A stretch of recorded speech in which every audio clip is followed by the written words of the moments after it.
Croy, before you met Kim, had you ever seen the show? Never. So you had been playing for the Falcons for how long at that point? 2.5 years. 2.5 years. You're in this dancing competition with RHOA, and here's this woman with a wig and a camera crew, and she's like complimenting your ass on TV. What goes through your mind? She was a playful, fun, vibrant person that I wanted to get to know. Before your first date, did you say, oh my God, I gotta watch this show and see what it's all about? I didn't really watch. I didn't, Google, if you want to say that. I gave Kim and our friendship to start, a fresh plate. I didn't have anything going in. What's the biggest misperception about Kim?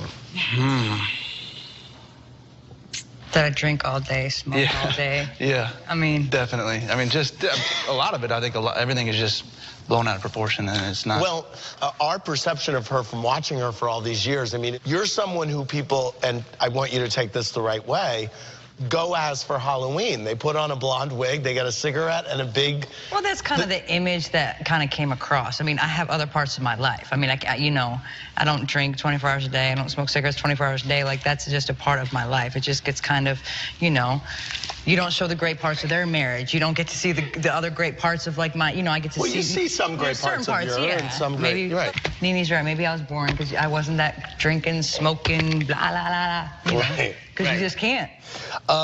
Apollo, at the beginning of the season, you told Phaedra that you didn't feel that she had been supportive of you around the incident where you had been pulled over by the police. Have things changed? I was just under a lot of scrutiny at that time, so sometimes things come out, in a different context. But she's always been supportive and been there for me. It's just that when everything happens so fast and she's so concerned with my welfare that she kind of jumped the gun. But she's supportive. And where's your head at now with her funeral business? Do you want to get down and dirty with some dead bodies? I'm there. Like I told her before, more so on a financial side, I prefer to be, but hands-on, I'm not really trying to jump in there in the casket. I'm not trying to do that.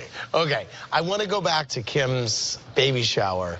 Michelle James points out that Phaedra made an unnecessary comment that sparked the entire argument between Apollo and Peter. Phaedra, do you take responsibility for that?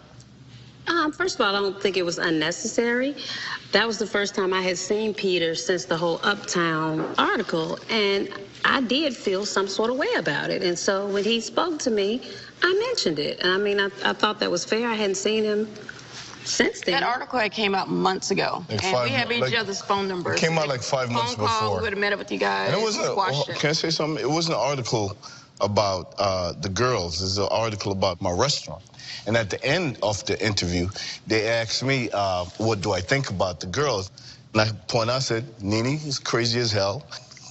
Kim talk a lot of stuff.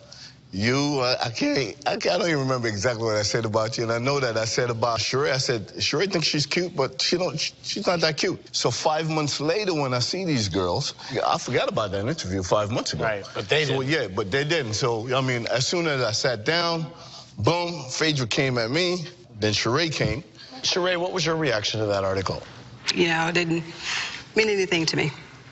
So when when it came up, it's like, okay, whatever. Like, I can care less. Okay. Croy, before Kim had even met you, she and Nene had some big fights. How do you feel watching the show, watching how the two of them speak of each other?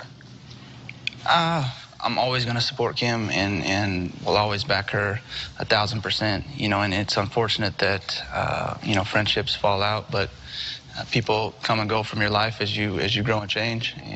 Josh from Springfield, Massachusetts says, how does Apollo feel about that donkey booty of Phaedra's?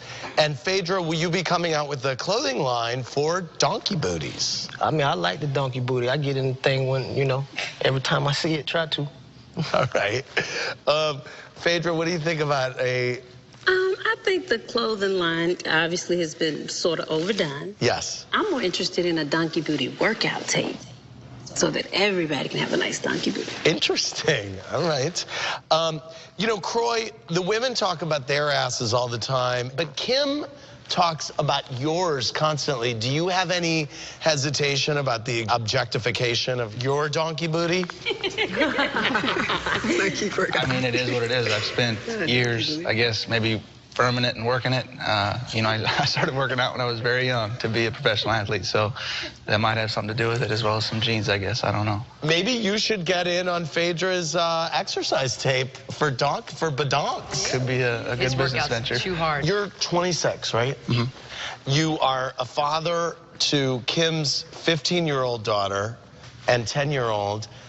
KJ is 9 months. 9 months. You have another child on the way. What does that feel like at 26? It's amazing. I love kids. I've always have. I've always wanted a huge family, and it was a perfect fit. By the way, how did you know how to do her nails? Their nails. I think part of that is maybe growing up, I learned a lot from my sisters. You know, I'm kind of handy, I guess, with my hands. If you want to say, I did a lot of stuff with my dad's. So it's not too hard to take a brush out and paint them. Do you do Kim's nails? No, those are super. What does Kim look like without her wig? She has hair. People always say and tweet, you know, does Kim wear her wig to bed? I mean, she has real beautiful hair. How often do I wear my wig, really? Never. You'll get to see my real hair on Don't Be Tardy for the Wedding. I finally unveil the real hair. Is that right? I do. Well, thanks, guys, for joining us. We'll be back after this.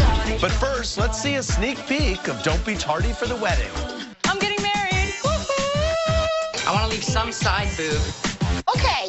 I, Croy Bierman, take you, Kim Zolciak, in sickness as well as in health and poverty. I don't like negativity in any of our vows. Shut up. I'm smoking. Babe, I'm not going to watch that. Your parents are coming. It's your fault. You know, they don't want him to marry you.